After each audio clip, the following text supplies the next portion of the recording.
Hi and ತಮಾಸ್, welcome back to my YouTube channel.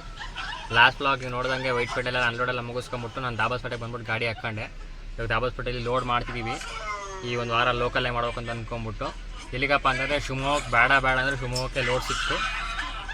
ಅದಾದ್ರೆ ಒಂದು 2 ತಿಂಗಳಿಂದ ಲೋಡ್ ಮಾಡಿದ್ವಿ. ಕೋಳಿ ಫೀಡ್ ಶಿವಮೊಗ್ಗಕ್ಕೆ ಬೆಳಗಿನ ಜಾವನ ಅನ್ಲೋಡ್ ಆಗಿತ್ತಲ್ಲ, ಅದೇ ಲೋಡು ಸೇಮ್ ಜಾಗದಲ್ಲಿ ಲೋಡ್ ಮಾಡ್ತಾಯಿದ್ದೀವಿ. ಬೆಳಗ್ಗೆ 5 ಗಂಟೆಗೆಲ್ಲ ಅಲ್ಲಿ ಇರಬೇಕು. ಅಣ್ಣ ಬಂದಿದ್ದಾನೆ ಊರಿಂದ. ಗಾಡಿ ಎಲ್ಲ ಕ್ಲೀನ್ ಮಾಡಿಬಿಟ್ಟು ಡೋರ್ ತೆಗೆದ್ಬಿಟ್ಟು ಕೂತಿದ್ದೀವಿ. ಊಟ ಎಲ್ಲ ಮುಗಿಸ್ಕೊಂಬಿಟ್ಟು ಕೂತಿದ್ದೀವಿ. ಟೈಮ್ ಆಲ್ರೆಡಿ ಬಂದ್ಬಿಟ್ಟು 3 ಗಂಟೆ ಆಯಿತು. ನೋಡಿ ಎಷ್ಟು ಲೋಡ್ ಮಾಡ್ತಾರೆ. 2 ಪಾಯಿಂಟಲ್ಲಿ ಲೋಡ್. ಇಲ್ಲಿಂದ ಇನ್ನೊಂದು ಕಿಲೋಮೀಟ್ರ್ ಜಾಗದಲ್ಲಿ ಇವ್ರದ್ದು ಇನ್ನೊಂದು ಫೀಡ್ಸ್ ಇನ್ನೊಂದು ಗೋಡನ್ ಇದೆ, ಅಲ್ಲೋಗಿ ಸ್ವಲ್ಪ ಲೋಡ್ ಮಾಡ್ಕೋಬೇಕು. ಬರೀ ಲೋಡಿಂಗ್ ಶುರು ಮಾಡ್ತಾರೆ ಅಂತ ಲೋಡ್ ಮಾಡ್ಸೋಣ ಬಂದರು. ನೋಡ್ಬೇಕು ಕೆಳಗಡೆ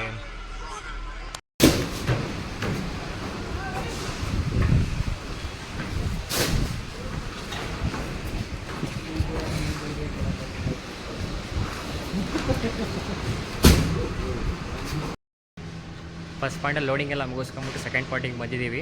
ಫಸ್ಟ್ ಪಾಯಿಂಟಲ್ಲಿ ಲೋಡ್ ಬಂದ್ಬಿಟ್ಟು ಒಂದು ಅರ್ಧ ಗಂಟೆಗೆಲ್ಲ ಆಗೋಯ್ತು. 11 ಟನ್ನು 50 kg ಚೀಲ ಟಕ ಅಂತ ಮಾಡಿಬಿಟ್ರು. ಇವಾಗ ಸೆಕೆಂಡ್ ಪಾಯಿಂಟಲ್ಲಿ ಲೋಡ್ ಮಾಡ್ತಿದ್ದೀವಿ. ಸ್ವಲ್ಪ ಕಮ್ಮಿನೇ ಐತೆ, ಒಂದು ಹೇಳೋದು ಬೇಡ ಬಿಟ್ಟು 25 kg ಚೀಲ ಲೋಡ್ ಮಾಡ್ತಾವ್ರೆ. ಇಲ್ಲೇ ಒಳಗಡೆ ಹಾಕ್ಕೊಂಬಿಟ್ಟು ಆ ಕಡೆ ಟಾರ್ಪಲ್ ಹಾಕಬೇಕಂದ್ರೆ ಮಳೆ ಬರ್ತಾಯಿದ್ವಿ, ಹೊರಗಡೆ ನೆನೆಯಂಗಿಲ್ಲ. ಇದೆಲ್ಲ ಟಾರ್ಪಲ್ ಹಾಕೊಂಬಿಟ್ಟು ಬಿಲ್ ತಂದು ಕೊಡ್ತಾರೆ ಪಾರ್ಟಿ. ಇದರಲ್ಲಿ ಫಸ್ಟ್ ಲೋಡ್ ಮಾಡಿದ್ರೆ ಅಲ್ಲಿಂದ ತಂದು ಕೊಡ್ಬೇಕು. ಬಿಲ್ಲಿನ ತಂದು ಕೊಟ್ಟಿಲ್ಲ, ಗೇಟ್ ಪಾಸ್ ಕೊಟ್ಟು ಮಾತ್ರ ಕೊಟ್ಬಿಟ್ಟು ಬಂದ್ವಿ. ಇವೆ ಬಿಲ್ಲೆಲ್ಲ ಏನು ಕೊಟ್ಟಿಲ್ಲ. ಇಸ್ಕೊಂಬಿಟ್ಟು ಹೊರಡದೆ ಶಿವಮೊಗ್ಗಕ್ಕೆ ಜರ್ನಿ ಶುರು ಮಾಡೋದೆ.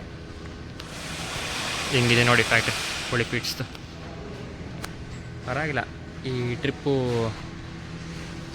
ಟನ್ನೇಜ್ ಸಿಕ್ಕಿದ್ಕೂ ದುಡ್ಡು ಉಳ್ಕೊಂತಾಯ್ತು.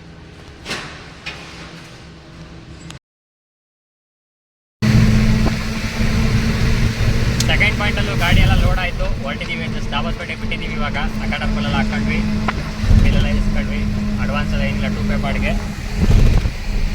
ಹೋಗ್ತಾಯಿದ್ದೀವಿ. ಸೀದಾ ಹೋಗಿ ರೈಟ್ ಹೊಡೆದ್ರೆ ನಮ್ಮ 3 ರೋಡು. ಇದೇ ರೋಡಲ್ಲಿ ಹೋಗ್ಬೇಕಾದ್ರೆ ಹೋದ್ಸಲ ಮಂಗ್ಳೂರಿಗೆ ಹಂಚು ತುಂಬಿದ್ದು, ಅಲ್ಲ ಸಾರಿ ಶೀಟ್ ತುಂಬಿದ್ದು. ಮತ್ತೆ ಮಸಾಲೆ ತಿನ್ನಬೇಕು. ಹೋಗೋಣ. ದಾಬಾಸ್ಪೇಟೆ ಸರ್ಕಲ್ ರೀಚ್ ಆಗಿದ್ದೀವಿ. ಸವಿ ನೆನಪು ದಾಬಾಸ್ಪೇಟೆ ಅಂದರೆ. ಸಹಜವಾಗಿ 4 ವರ್ಷ ಇಲ್ಲೇ ಸುತ್ತಮುತ್ತ ಕೆಲಸ ಮಾಡಿರೋದಲ್ಲ. ಬಿರಿಯಾನಿ ಬಿರಿಯಾನಿ ಡೀಸೆಲ್ ಹಾಕ್ಸ್ಬೇಕು. ಒಂದು 5,000 ರೂಪಾಯಿ ಡೀಸೆಲ್ ಹಾಕ್ಸಿದ್ರೆ ಸಾಕು. ಡೀಸೆಲ್ ಐತೆ ಗಾಡಿಗೆ 2 ಪಾಯಿಂಟು.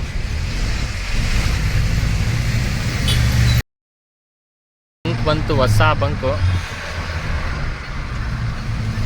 ಯಾಗತ್ತು ಮೇಲೆ ಇದೆಲ್ಲ ಹಾಕ್ಸಿ ಹೊರಡೋಣ ಬನ್ನಿ. ಬೈಪಾಸ್ ರೀಚ್ ಆಗಿದ್ದೀವಿ. ಸನ್ಸೆಟ್ ಆಗ್ತಾ ಐತೆ.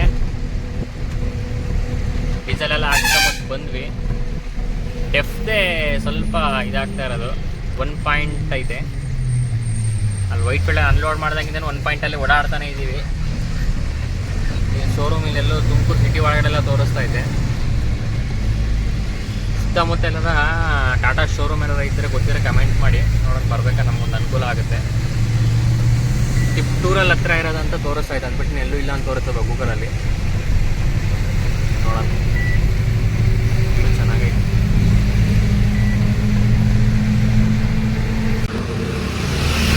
ಹೆಗ್ಗೆರೆ ರೀಚ್ ಆಗಿದ್ದೀವಿ. ಪಾನಿಪುರಿ ತಿನ್ಸ್ಕೊಂಬರೋಣ ಅಂತ ಹೋಗ್ತಾ ಇದ್ದೀವಿ ನಾನು ನಮ್ಮಣ್ಣ.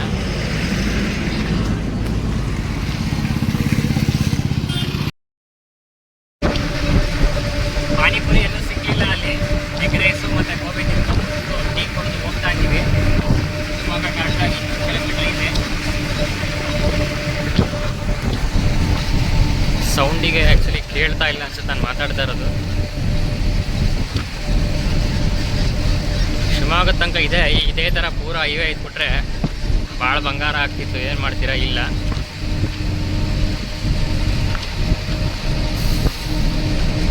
ಬನ್ನಿ ಹೋಗೋಣ.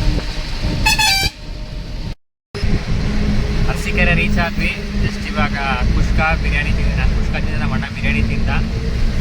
ಹೋಗ್ತಾ ಇದ್ದೀವಿ. 11 ಗಂಟೆ ಆಗೈತೆ ಟೈಮು. 1 ಗಂಟೆಗೆ ರೀಚ್ ಆಗ್ಬೋದು ಅಂದ್ಕೊಂಡಿದ್ದೀವಿ.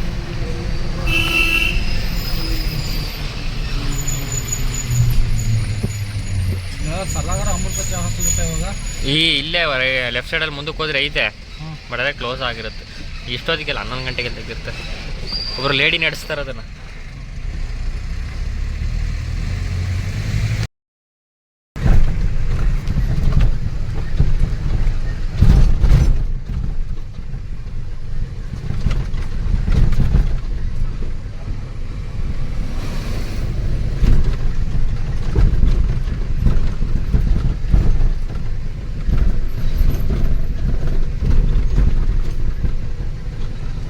ರೀಚ್ ಆಗಿದ್ದೀವಿ. ನಾನು ಹುಟ್ಟೂರು. ಅಣ್ಣ ಮಲಗವನ್ನ ಗಾಡಿ ಓಡಿಸ್ತಾ ಇದ್ದೀನಿ. ಚಾರ್ಜ್ ಮಾಡಬೇಕು. ಅನ್ನೆಲ್ಲ ಕಂಪ್ಲೀಟ್ ಆಯಿತು. ಕಂಪ್ಲೀಟ್ ಆದಮೇಲೆ ಊರಿಗೆ ಹೋಗ್ತಾ ಇದ್ದೀವಿ. ನಾನು 3-4 ದಿನ ಆಯ್ತು ಅಷ್ಟೇ ಊರಿಂದ ಬಂದು. ನಮ್ಮ ಮುನು ಅದೇ ಒಂದು 10 ದಿನ ಆಗೋಯ್ತು. ಅದಕ್ಕೆ ಹೋಗ್ತಾ ಇದ್ದೀವಿ. ಹೋಗ್ಬಿಟ್ಟು ಲೋಡಿಂಗ್ ನೋಡಿದ್ವಿ. ನಮ್ಮೂರಲ್ಲಿ ಸಿಕ್ಕಾಪಟ್ಟೆ ಮಳೆ, ಎಲ್ಲೂ ಲೋಡಿಂಗೇ ಇಲ್ಲ ಅಂದರು. ಹಂಗಾಗಿ ಇಲ್ಲೇನು ವೆಯ್ಟ್ ಮಾಡೋದು ಅಂದ್ಬಿಟ್ಟು ಊರಿಗೆ ಹೋಗ್ತಾ ಇದ್ದೀವಿ. ಕರೆಕ್ಟಾಗಿ ಇಲ್ಲಿಂದ ಒಂದು 80 ಕಿಲೋಮೀಟ್ರ್ ಅಷ್ಟೇ ನಮ್ಮೂರು. ಹೋಗ್ಬಿಟ್ಟು ಅಲ್ಲಿಂದ ಫ್ರೆಶ್ ಅಪ್ ಆಗಿಬಿಟ್ಟು ಲೋಡ್ ಹುಡುಕ್ತೀವಿ. ಆಮೇಲೆ ಲೋಕಲ್ಲೇ ಮಾಡಬೇಕು ಒಂದು 4-5 ದಿನ. ಆಮೇಲೆ ಒಂದು ವಾರ ಗಾಡಿ ನಿಲ್ಲಿಸ್ಬಿಟ್ಟು ಮತ್ತೆ ತಿರ್ಗಾ ಬಾಂಬೆ ಟ್ರಿಪ್ ಸ್ಟಾರ್ಟ್ ಮಾಡಬೇಕು. ನೋಡೋಣ ಬನ್ನಿ ಏನಾಗುತ್ತೆ ಅಂತ. ಹೋಗ್ತಾ ಇದ್ದೀವಿ. ಇನ್ನೇನು ಹತ್ತತ್ರ ಶಿವಮೊಗ್ಗ ಬಿಟ್ಟಿದ್ದೀವಿ. ನಮ್ಮ ತಮ್ಮಡು ಗಾಡಿ ಓಡಿಸ್ತಾವ್ರೆ. ಆ್ಯಕ್ಚುಲಿ ರಾತ್ರಿ ಬಂದಾಗ ವಿಡಿಯೋ ಮಾಡಬೇಕಿತ್ತು. ಸಿಕ್ಕಾವು 2 ಗಂಟೆ ಆಗಿತ್ತು ಅನ್ಲೋಡಿಂಗ್ ಪಾಯಿಂಟಿಗೆ ಬಂದಾಗ. ಮಳೆ ಅಂದ್ರೆ ಮಳೆ, ಮಾಡಕ್ಕೆ ಹೋಗಿಲ್ಲ. ಮಳೆ ಅಂದ್ರೆ ಮಳೆ. ಬೆಳಗ್ಗೆ 5 ಗಂಟೆಗೆ ಎದ್ದು ಟಾರ್ಪಲೆಲ್ಲ ಬಿಚ್ಚಿ ಅದನ್ನು ಒಂದು 1.5 ಗಂಟೆ, ಒಂದು 7 ಗಂಟೆಗೆಲ್ಲ ಅನ್ಲೋಡ್ ಎಲ್ಲ ಮಾಡಿಬಿಟ್ರು. ಹೋಗ್ತಾ ಇದ್ದೀವಿ ಮನೆಗೆ. ಇನ್ನೊಂದು ಏನಾಗಿತ್ತು ಅಂತಂದರೆ ನಮ್ಮ ಕರ್ಮಕ್ಕೆ ಟಾರ್ಪಲ್ಲು ಇಲಿ ಕಚ್ಬಿಟ್ಟೈತೆ. ಎಲ್ಲ ಅಗಲ ತೂತಗಳಾಗ್ಬಿಟ್ಟವೆ. ರೆಕ್ಸಿನೇ ಕಡಿದ್ಬಿಟ್ಟವೆ. ಅವನು ಇಳಿಸಬೇಕಾದ್ರೆ ಹೇಳ್ಬಿಟ್ಟ ಅವನು, ಮಳೆ ನೀರು ಹೋಗಿದ್ರೆ ನೆಂದಿದ್ರೆ ಗಾಡಿ ಇದು ಮಾಲ್ ತಗೊಳಲ್ಲ ನಾನು ಅಂತ. ಏನು ಮಾಡ್ಬೇಕಪ್ಪ ಅಂತ ಅಂದ್ಕೊಂಡ್ವಿ. ಸರಿ ಏನು ಆಗಿರಲಿಲ್ಲ ದೇವ್ರದಿಂದ. ಚೂರು ನೆಂದಿತ್ತು. ಹಂಗ ಅವ್ನು ಗೊತ್ತಾಗಲಿ ಇಳಿಸ್ಕೊಂಡ ಅವನು. ಏನೂ ಮಾಡೋಂಗಿಲ್ಲ. ಬಟ್ ಅದಕ್ಕೊಂದು ಜುಗಾಡ್ ಕೆಲಸ ಮಾಡ್ಬೇಕು ಇವಾಗ ನಾವೇನಾದರೂ ರೆಕ್ಸಿನ್ಗೆ. ನೋಡ ಬನ್ನಿ ಪ್ಯಾಚಪ್ ಮಾಡೋಣ ನಾವೇನಾದ್ರು. ಹೋಗ್ತಾ ಇದ್ದೀವಿ. ಬಾಯ್ ಹೇಳ್ಬಿಡಪ್ಪ. ನೆಕ್ಸ್ಟ್ ವಿಡಿಯೋದಲ್ಲಿ ಸಿಗ್ತೀವಿ. Take care. ಎಲ್ರಿಗೂ ಬಾಯ್. ಯಾರ್ಯಾರು ಚಾನಲ್ ಹೊಸದಾಗಿ ನೋಡ್ತಿರೋ ದಯವಿಟ್ಟು ಸಬ್ಸ್ಕ್ರೈಬ್ ಮಾಡ್ಕೊಳ್ಳಿ ಕೇಳ್ಕೊಳ್ತಾ ಈ ವಿಡಿಯೋ ಇಲ್ಲಿಗೆ ಮುಗಿಸ್ತೀನಿ.